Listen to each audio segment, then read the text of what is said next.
आज बेटा next issue of share के अंडर ही it is the most important topic which is the pro-rata allotment. Pro-rata allotment.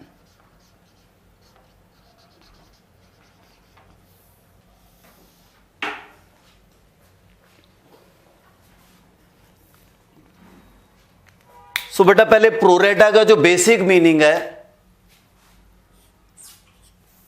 Pro rata means proportion.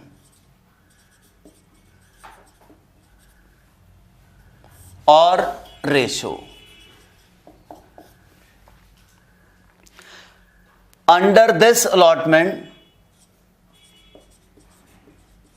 या under this case company will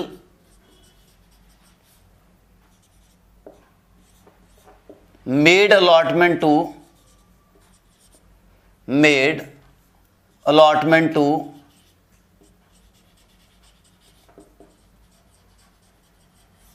every applied shareholder.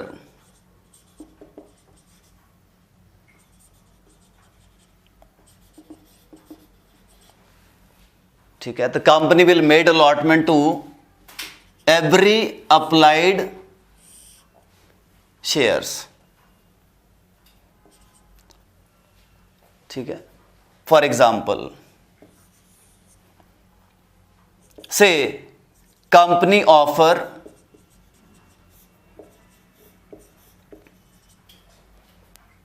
40,000 share and public applied for 50,000 shares.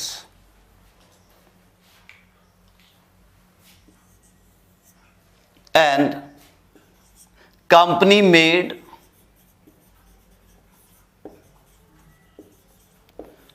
pro-rata to 50,000 shares. ठीक है जी. बेटा इस case के अंदर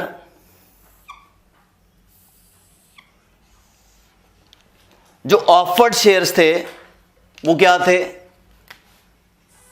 40,000 shares. ठीक है, and applied shares are 50,000 shares. मतलब कंपनी ने शेयर इशू कितने करने थे? 40,000. बट बेटा पब्लिक ने कितने शेयर्स के लिए अप्लाइड कर दिया? 50,000 शेयर. और अलॉटमेंट कैसे करी गया था? On the basis of pro-rata, मतलब ratio, to give the allotment to all the 50,000 share. इसका मतलब क्या बेटा कि कंपनी ने इन 50,000 शेयर के अगेंस्ट 40,000 शेयर इशू कर दिए, अलॉट कर दिए. तो रेशो क्या बन गई यहां पर? मेनली कि अगर 50,000 के लिए अप्लाइड करा तो company allotted only 40,000 shares.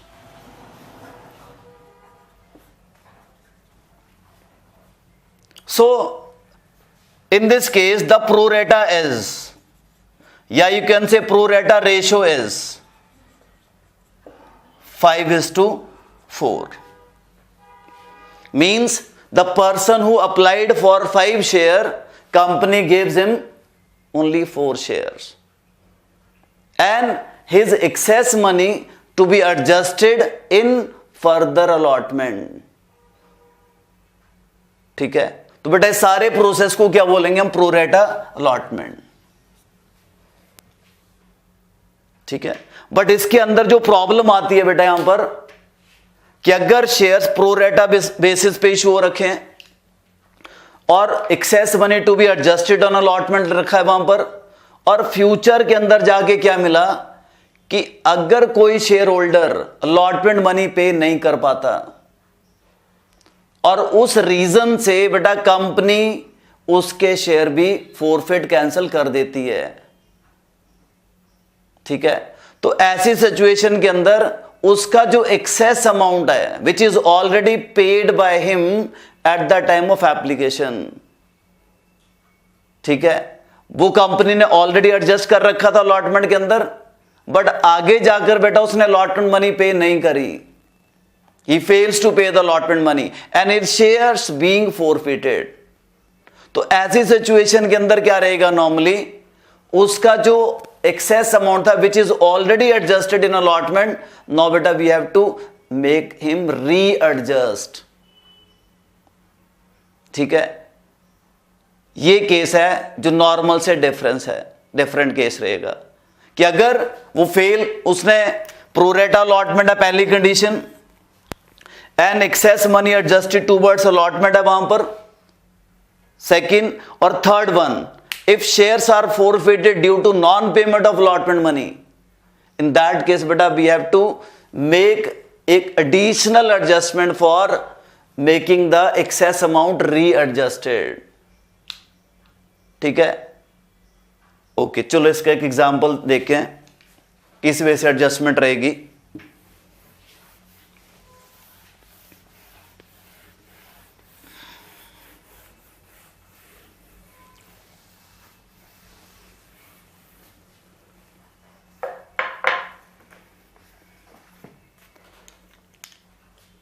Say public applied for, company, next example,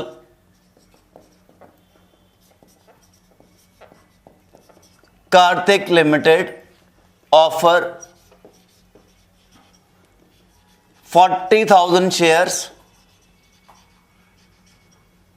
at the rate of 10 plus 2 of premium. The money receives as follows on application 3, on allotment 5 including premium 3 plus 2, then first call 2 and second call 2. ठीक है बेटा, offered shares है यहां पर 40,000, face value 10, 2 of premium, application ₹3, allotment ₹5 including premium, then first call 2 and second call 2. The public applied for 60,000 shares.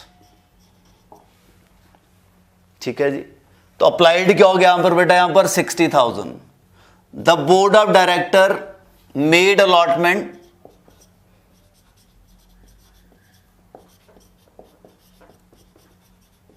As to refused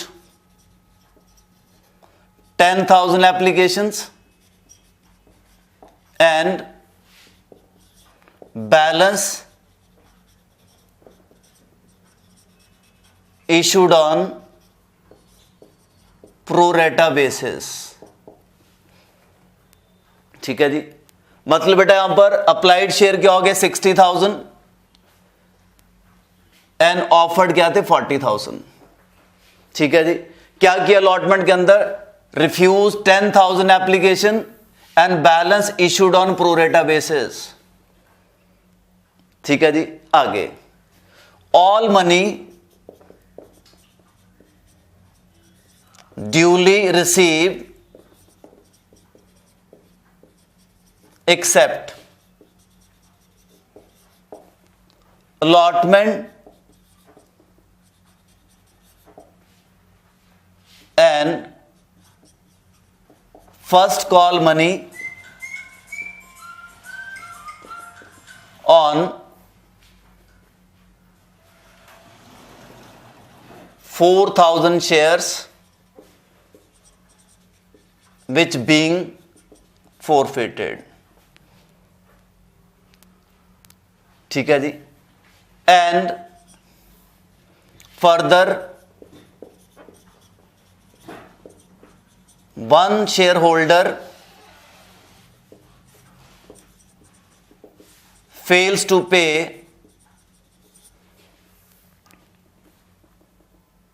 calls money on 2000 shares being also forfeited and company reissued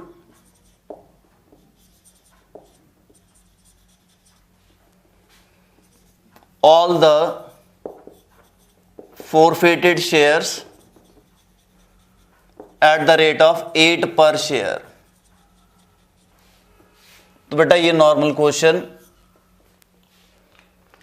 ठीक है जी। तो पहले बेटा question go through कर लें एक बार, यहां तो कोई डाउट नहीं है। अप्लाइड शेयर्स हैं आपके पास 60,000, 40 ऑफर्ड है, ये डिटेल है। अलॉटमेंट कैसे करी, 60 में से 10,000 share being refused and balance issued on pro rata, ठीक है। तो बेटा 60 में से 10 रिफ्यूज और 50,000 को क्या दिया pro rata, 40,000 shares, 5:4 ratio.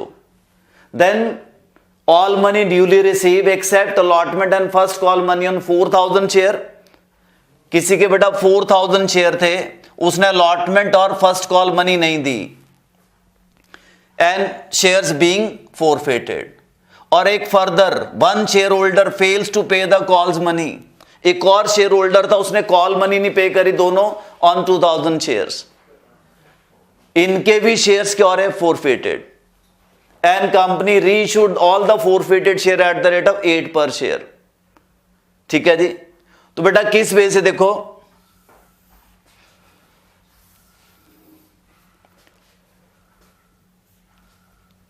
Applied shares and allotted shares,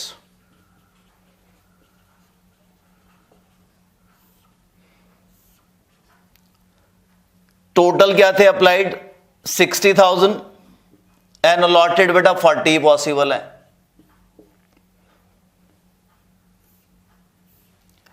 किस बेस से अलॉटमेंट करी, to rejected to refuse 10,000 application, 60 में से 10,000 एप्लीकेशन शेयर्स रिफ्यूज, रिजेक्टेड, बेटा उनको कुछ नहीं दिया, निल। एंड बैलेंस 60 में से 10 रिफ्यूज, बैलेंस क्या हो गए 50,000 शेयर्स, अलॉटेड बेटा 40,000 share, because being issued on pro rata ratio. So total applied 60,000 and allotted 40,000 share, ठीक है। अब बेटा यहां पर दो कैटेगरीज हैं, फॉरफिटेड 4,000 शेयर्स, और इसके अंदर नॉन पेमेंट क्या थी, अलॉटमेंट एंड फर्स्ट कॉल, ठीक है। मतलब ये जो 4,000 शेयर है being forfeited which is due to non payment of what, allotment and first call, और उसके share after first call forfeited. और सेकंड कैटेगरी 2,000 शेयर्स, ये भी फॉरफिट हो रहे हैं बेटा ड्यू टू नॉन पेमेंट, क्या इसके अंदर कॉल्स मनी, मतलब बोथ कॉल्स आर अनपेड, इसके भी शेयर क्या हो रहे हैं फॉरफिट। अगर बेटा नॉर्मल क्वेश्चन की बात करें कि ऑन प्रोरेटा था सारा कुछ और शेयर्स भी फॉरफिट हो रहे थे, बट ड्यू टू अगर अलॉटमेंट नहीं होता, सिर्फ कॉल्स ही होता, तो उस केस में आपको एक एडिशनल वर्किंग नोट रिक्वायर्ड नहीं था। सिंपल क्वेश्चन था जो हमने इससे पहले एग्जाम्पल किया, बट इस क्वेश्चन के अंदर shares issued on pro rata and excess money to be adjusted in allotment and further one share holder fails to pay the allotment money. तो बेटा जो ऑलरेडी क्या था इसके अंदर, excess money is already adjusted in allotment, उसमें ये share holder भी था, ठीक है। बट फर्दर फ्यूचर के अंदर इसने अलॉटमेंट मनी पे नहीं कर पाया, तो बेटा जो ऑलरेडी मनी एडजस्टेड थी उसको रीएडजस्ट करेंगे उसके लिए बेटा हमें इसकी एक्सेस मनी फाइंड आउट करनी पड़ेगी, उसके लिए आपको एक एडिशनल वर्किंग नोट रिक्वायर्ड रहेगा, ठीक है, जो बाकी नॉर्मल क्वेश्चन में डिफरेंस रहेगा इससे। तो किस वे से बेटा देखो जरा,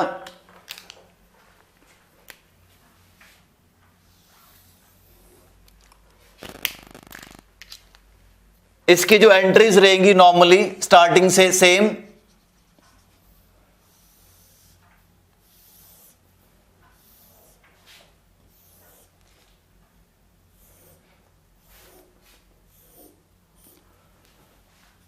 डेबिट क्रेडिट,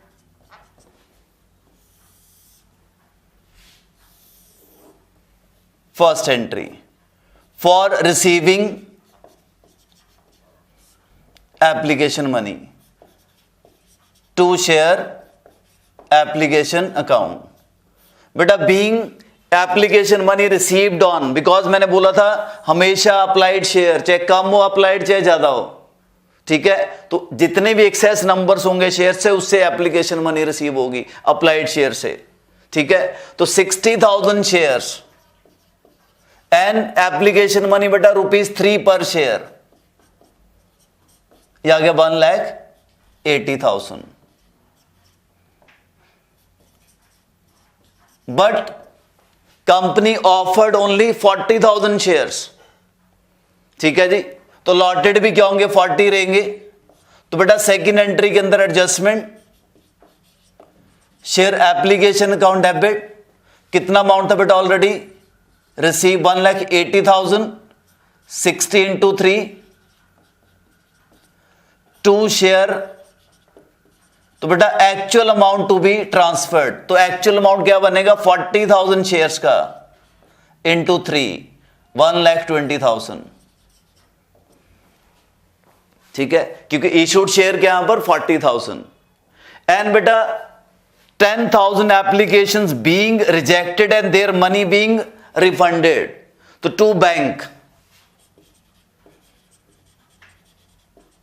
कितने शेयर्स के ऊपर 10,000 शेयर्स, बिकॉज उनको कोई शेयर अलॉट नहीं करा कंपनी ने, एंड अभी भी 10,000 शेयर एक्सेस पड़े हैं, बिकॉज 10 टोटल एक्सेस क्या थे बेटा यहां पर 20,000 शेयर्स, 40-60, उसमें से 10 बेटा रिफ्यूज एंड रिजेक्टेड, और जो 10 बाकी थे वो प्रोरेटा था। तो बेटा जो एक्सेस अमाउंट थे यहां पे 2 शेयर अलॉटमेंट, जो 10,000 शेयर और एक्सेस थे, their money being adjusted in allotment 30,000, ठीक है जी। नेक्स्ट एंट्री के अंदर share allotment,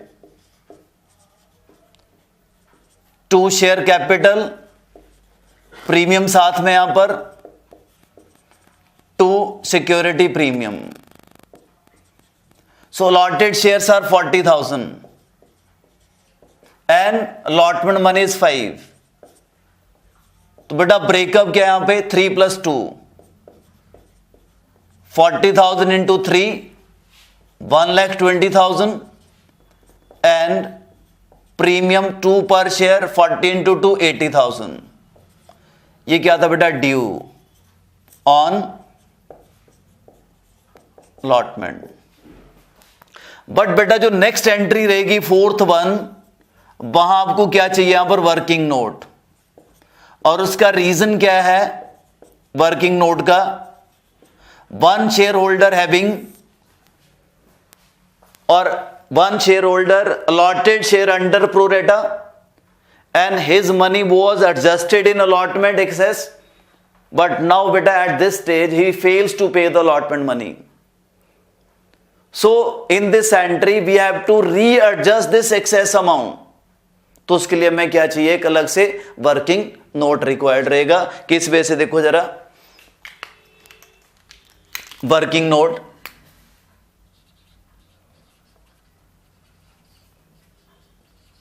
which is a part of your question, total allotment due, beta total allotment due is 2 lakh,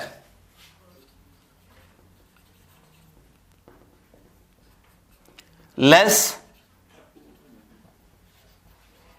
adjusted, money adjusted on application, which is rupees 30,000,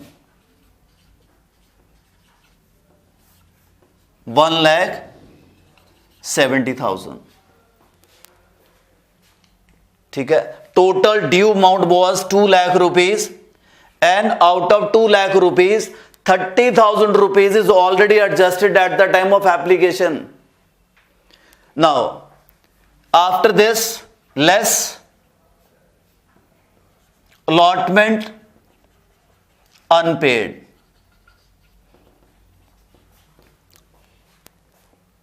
ठीक है, तो बेटा allotment unpaid on 4,000 shares. So 4,000 shares into rupees 5 of allotment means 20,000. ठीक है जी, but ये जो share holder है बेटा जिसने अलॉटमेंट मनी पे नहीं करी, इसको जो शेयर्स इशू हो रखे हैं, कहां से इशू हो रखे हैं? Under pro rata ratio basis. और बेटा जिसके भी शेयर प्रोरेटा के अंदर इशू होते हैं बेटा, every share holder paid excess amount because in pro-rata applied shares are more than the allotted shares. तो बाकी शेयर होल्डर्स की तरह पर इस पर्सन ने भी बेटा ऑलरेडी एक्सेस अमाउंट पे कर रखा था eight the time of application. तो आपको इस स्पेसिफिक पर्सन का क्या चाहिए? वो एक्सेस अमाउंट, वो कितना था? तो बेटा उस एक्सेस अमाउंट को फाइंड आउट करने के लिए बेसिकली हमें क्या चाहिए? इसके अप्लाइड शेयर, कितने शेयर्स के लिए अप्लाई किया था. Because under pro-rata applied shares are more than allotted shares. तो applied share का जो रोल रहेगा वो सिर्फ इतना रहेगा to know the excess money. That's it. क्योंकि बेटा ना तो applied share forfeit होंगे, ना तो applied share reissue. Forfeit क्या होंगे? allotted share. reissue क्या होंगे? allotted shares. तो अप्लाइड शेयर फाइंड आउट करने का सिर्फ एक ही रीजन है बेटा, to know the excess application money. तो उसके लिए क्या करना पड़ेगा आपको? The number of applied share of this person is to be find out. वो किस बेसिस पे निकलेंगे बेटा? Pro rata ratio. और वी नो द रेशो क्या थी आपकी? 5:4. This is the pro rata ratio because pro rata given to the 50,000 share. मतलब 50,000 शेयर्स को कितने शेयर दे रखे हैं? 40,000 share, which is the ratio of pro rata ratio is 5:4. इस बेसिस के ऊपर मतलब क्या है इसका? The person who applied for 5 share allotted 4 share. तो बेटा इस रेशो के बेसिस के ऊपर हमें इसके अप्लाइड शेयर्स चाहिए. कितने शेयर्स के लिए अप्लाई किया था, उसके accordingly we come to know about the excess money which is paid by him at the time of application. तो उसके लिए क्या चाहिए बेटा अगले स्टेप के अंदर? नेक्स्ट वर्किंग फर्स्ट था ये. सेकंड के अंदर excess money, calculation of excess application money on 4,000 shares. ठीक है, तो बेटा उसके लिए क्या चाहिए? Applied shares. ठीक है जी, तो वी नो अबाउट द बेटा प्रो-रेटा रेशो. प्रो-रेटा रेशो है क्या? 5:4. ये क्या आपकी रेशियो है? Pro rata 5:4, which means the person who applied for 5 share allotted 4 shares. तो बेटा ये 4,000 शेयर के आपके allotted शेयर्स. तो अप्लाइड शेयर क्या आ जाएंगे इसके? Applied shares is equal to 4,000 share allotted and pro-rata ratio allotted is 4:5. ठीक है, 4 is allotted share, 5 is applied share. तो बेटा इस रेशो के बेसिस के ऊपर हमको फाइंड आउट करना है यहां पर कि इस 4,000 अप्लाइड शेयर के अलॉटेड शेयर के अप्लाइड शेयर कितने हैं. तो applied is 4 and allotted is 4 and applied is 5 और 4,000 के आपके अलॉटेड शेयर्स. तो allotted upon allotted into applied, तो क्या मिल जाएगा आपको यहां से? Applied share which is 5,000 shares.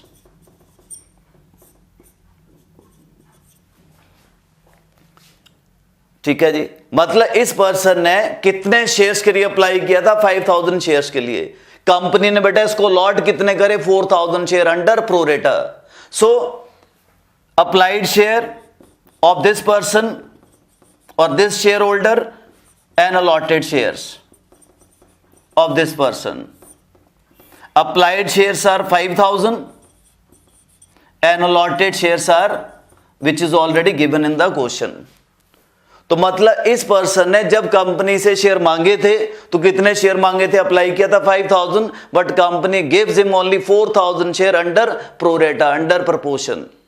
सो बेटा जब उसने अप्लाई किया था तो he just paid only what? Application money which is ₹3 per share. तो into 3 and the total amount paid 15,000 by this person only. कौन से पर्सन की बात कर रहे हैं बेटा? जिसके शेयर कैंसल्ड हो रहे हैं due to non payment of allotment. So he कितने पे कर रखे थे उसने? Already 15,000 on 5,000 applied share, but actual amount to be paid as per allotted shares is ₹3 per share which is 12,000। बनता कितना था उसका? 12,000, बट उसने पे क्या करा था? 15,000। बिकॉज बेटा under pro rata applied shares are always more than allotted shares. ठीक है, तो अप्लाइड भी हमें फाइंड आउट कर लिया हमने। अप्लाइड अलॉटेड आपको क्वेश्चन के अंदर गिवन थे, तो इस अप्लाइड के अकॉर्डिंगली पेड अप अमाउंट और actual amount to be paid is 12,000। और पेड कितना था बेटा? ऑलरेडी इसके ऊपर 15,000। सो इस पर्सन के excess amount which is already paid at the time of application is ₹3,000, means 15 paid थे, actual बनता क्या था? 12,000. So this excess amount now to be adjusted in allotment minus excess money adjusted,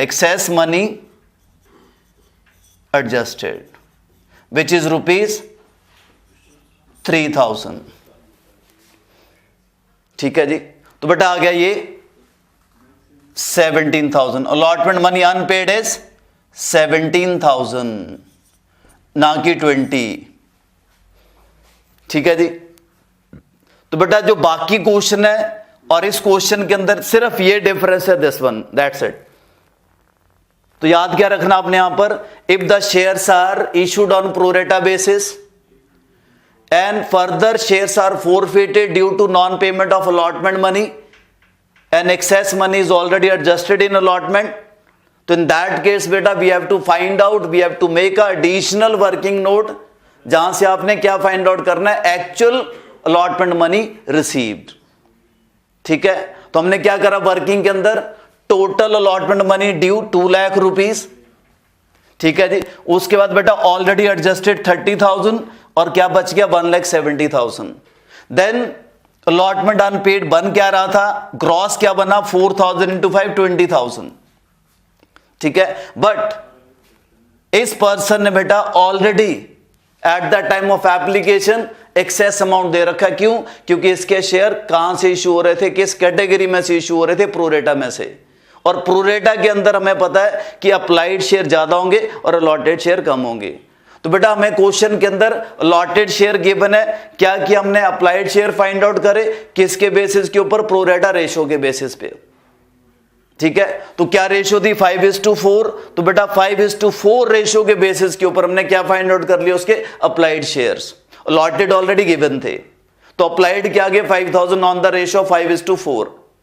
तो applied share 5,000, but company ने दिए कितने share उसको? 4,000। तो बेटा जब उसने अप्लाई किया होगा तो कितना अमाउंट पे किया होगा एप्लीकेशन के ऊपर? 15,000। बट एक्चुअल अमाउंट कितना बनता है उसका एप्लीकेशन के ऊपर? 12,000, बिकॉज कंपनी ने उसको 4,000 शेयर दिए सिर्फ। तो एक्सेस अमाउंट निकाल लिया आपने यहां पे 3,000, विच is already paid by him at the time of application. ठीक है जी, तो उस एक्सेस अमाउंट को बेटा यहां पे एडजस्ट किया हमने अलॉटमेंट के अंदर 3,000 which is already paid. Now net amount unpaid on allotment is 17,000 instead of 20,000. तो बेटा कितना आ जाएगा ये? -17,000। तो बाकी क्या बच गया आपका? 1,53,000। So bank to share allotment is 1,53,000.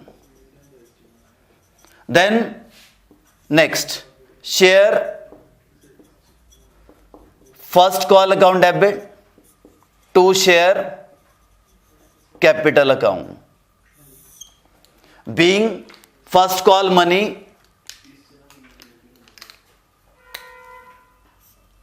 क्या क्या नहीं दिया बेटा उसने, allotment and first call. It means इस पर्सन ने फर्स्ट कॉल भी नहीं पे करी और एक और पर्सन है जिसने कॉल्स मनी नहीं पे करी. So first call money is unpaid on 4,000 and 2,000, मतलब ऑन 6,000 शेयर्स. ठीक है, तो 6,000 शेयर के ऊपर पहले ड्यू क्या हो जाएगा, 40,000 into 2 80,000. Then bank to share first call, तो टोटल ड्यू अमाउंट इज 80,000. तो बेटा जो अनपेड है वो फर्स्ट कॉल अनपेड है ऑन 4,000 एंड 2,000 शेयर, मतलब ऑन 6,000 शेयर्स. तो 6,000 शेयर्स के ऊपर इंटू 2 12,000.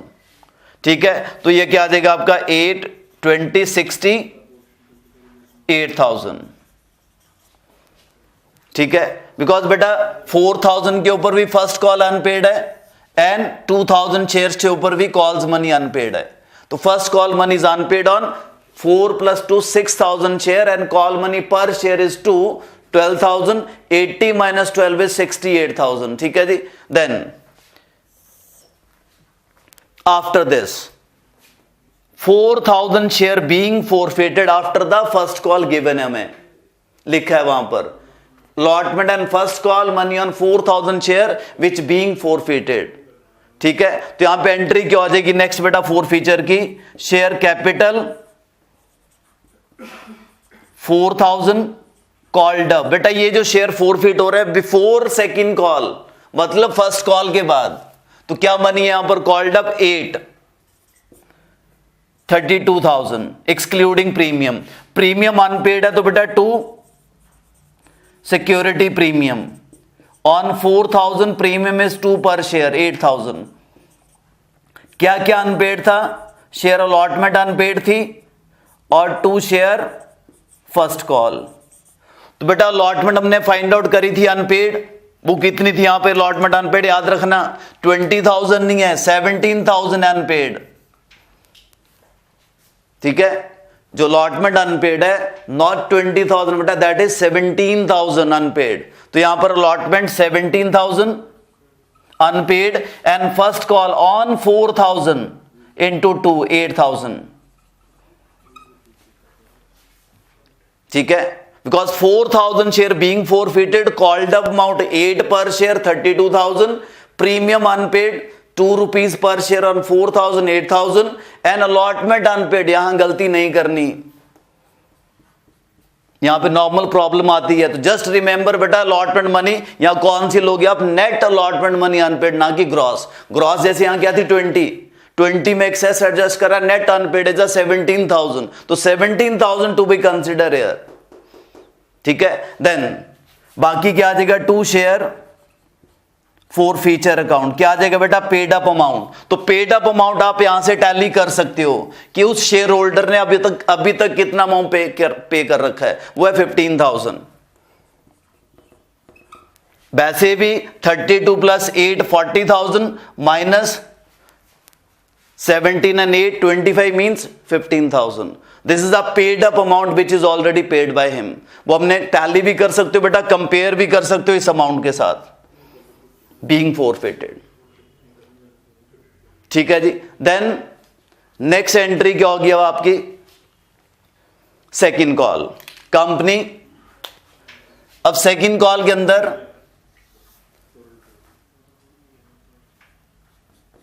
शेयर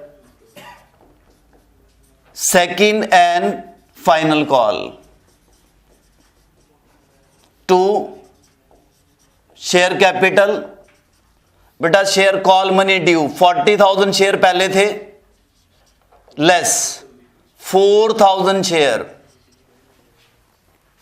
क्योंकि बेटा इस पे सेकंड कॉल नहीं, because these shares being forfeited after the first call. तो अभी तक कंपनी के पास कितने शेयर बच गए यहां पर? 36,000 share, because 4,000 is already cancelled, forfeited. तो सेकंड कॉल ड्यू कितने पे होगी? 36,000 पे, ना कि 40,000। और कॉल मनी है कितनी सेकंड बेटा? 2 पर शेयर। तो किस रेट से? 2 से। तो 72,000। Then bank to share second and final call. Now, second call is unpaid on 2,000 shares. अब 2,000 के ऊपर तो बेटा 72,000 due minus 2,000 shares, 2 rupees of call, 4,000 is unpaid. तो क्या आ जाएगा यहां पे? 68,000 net amount received on second call. ठीक है जी। Bank to share second and final call. बेटा ध्यान रखना यहां पे सेकंड कॉल के ऊपर ड्यू ऑन 36,000 शेयर। उसके पीछे रीजन क्या था? 40,000 शेयर में से 4,000 share is already cancelled after the first call money. So eight the time of second call company had only 36,000 shares.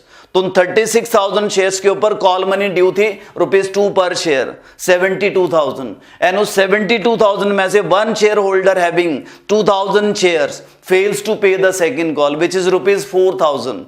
So net amount received on second call is 68,000।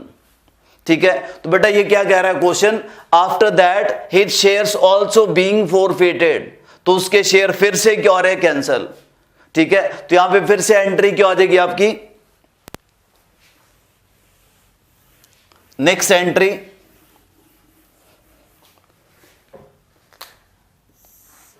बेटा entry number 9 and उसके बाद यहां पर entry 10 इसी continuation के अंदर। Share capital account debit, number of share forfeited 2,000 shares, called बेटा 10, because जो 2,000 शेयर है कब फोरफिट हो रहा है? सेकेंड कॉल के बाद। तो इंटू 10 क्या आ गया आपका? 20,000। क्या क्या अनपेड है बेटा? He fails to pay the calls money. ना तो इसने फर्स्ट कॉल मनी पे करी, ना तो सेकेंड कॉल मनी पे करी। तो 2 share first call on 2,000 shares and first call money is 2 per share, 4,000। And 2 share second and final call भी अनपेड है यहां पर, वो भी ₹2, 4,000। And 2 share forfeiture paid up amount. तो बेटा 2,000 शेयर्स के ऊपर into 6, because called up is 10 and unpaid is 2 and 2 4। तो पेड अप क्या हो गया? 6, 12,000। Then all the forfeited shares being reissued, bank account debit to share capital। तो बेटा all शेयर कितने हो गए? 4,000 एक थे एंड 2,000 ये 6,000 shares. Forfeited shares are 6,000 and all the forfeited shares are reissued। तो 6,000 called up बेटा 10 ही हो गया यहां पर, 60,000 एंड रीइश्यू प्राइस गिवन है हमें 8 पर शेयर, 48,000। एंड लॉस पर शेयर 6,000 इंटू 2, 12,000। ठीक है जी। एंड लास्ट एंट्री यहां पर share forfeiture to capital reserve. तो बेटा यहां पे पार्टली रीइश्यू नहीं है, all the forfeited shares are reissued. So we know the forfeiture credit account. तो बेटा एक तो फोरफीचर क्रेडिट कितना आपके पास? 15,000 and one forfeiture is 12,000 and loss is 12,000. So amount in या amount credited in share forfeiture account 15,000 plus 12,000 27,000 और 27 में से लॉस क्या हो गया 12,000. So total amount credited in forfeiture one is the 15,000 because all the forfeited shares are reissued. 15,000 already credited in this category and 12,000 beta in 2,000 case. तो rupees plus 12,000 minus loss 12,000. So beta amount transferred to capital reserve is 15,000. Because total amount credited in share forfeiture 15,000 plus 12. तो 27,000. 27,000 minus loss 12,000 and balance transfer to capital reserve. तो बेटा ये था आपका pro-rata case, which is the most important part in the question in this chapter, issue of shares.